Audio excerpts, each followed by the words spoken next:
Hello delegates, this is the Secretary General of the 16th CSIAMUN XVI. For a session to successfully begin, the committee must first meet a quorum. The quorum, being the minimum number of delegates required, is 1/3 of each committee. Before each session, the chairs will take a roll call to ensure that the committee has met the quorum, and then the session begins. During roll call, delegates should raise their placards when their country has been called out. Delegates are to respond either present or present and voting during roll call to the chairs. If a delegate chooses to say present and voting, they will not be able to abstain. Delivering speeches is a crucial part of model United Nations. One of the most important speeches is the opening speech. Opening speeches made by every delegate at the beginning of each agenda should cover the current stance of the delegation and how the delegate wishes to tackle such issues. Delegates must prepare opening speeches for both agendas of their selected committee. Opening speeches will be delivered in alphabetical order. Opening speeches should be no longer than 90 seconds. When the time has elapsed, the chairs will notify the delegates to knock off the gavel. Points and motions lead the parliamentary procedures during the conference. Delegates should be familiar with the points and motions listed in CSIAMUN XVI Rules of Procedure, which is shared in the Delegate Resources page on our official website.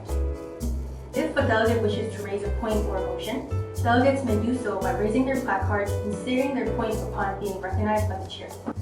After opening speeches, the committee will move on to the lobbying session, where delegates can freely move around the room and form blocks to write draft resolutions. Blocks are working groups of member nations with shared stances on specific issues. A draft resolution is a historical justification and a set of solutions that bloc members wish to implement in addressing the agenda. It must consist of sections of preambulatory and operative clauses. Preambulatory clauses explains the background and serves as a reasoning for the proposed solutions. The operative clauses list measures of the proposed solution in detail. Once all draft resolutions are written and submitted by each bloc and approved by the approval panel, debate sessions on the resolution will begin. First, operative clauses will be read out by the main submitter, and after all points of clarifications are entertained, the main submitter will deliver their authorship speech to the committee. Authorship speeches should introduce the resolution to the members of the House and encourage members to support the resolution. Authorship speeches should be no longer than 3 minutes and are delivered by the main submitters of each draft resolution. Following this, the committee will be in open debate. During open debate, delegates can deliver speeches regarding the resolution.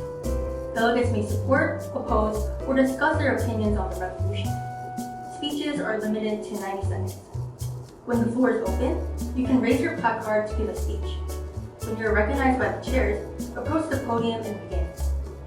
If you have time remaining after you have completed your speech, you may yield your time back to the chair, to another delegate if mutually consented, or to points of information. After the debate time on the resolution has been exhausted, the committee will move the resolution to a vote. Upon a 2/3 majority, the resolution will pass and be in effect. Identical debate procedure will be repeated for other resolutions remaining on the agenda.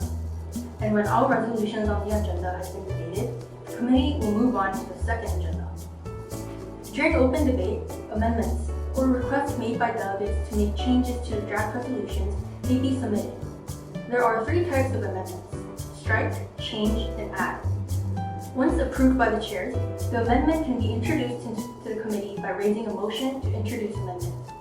The chairs will set a closed debate on the amendment and entertain a set of number of speakers for and against the amendment. When the debate time has elapsed, delegates are to vote for, against, or abstain on the amendment. The amendment will be in effect by a majority vote. Thank you delegates for watching, and we hope to see you soon this February.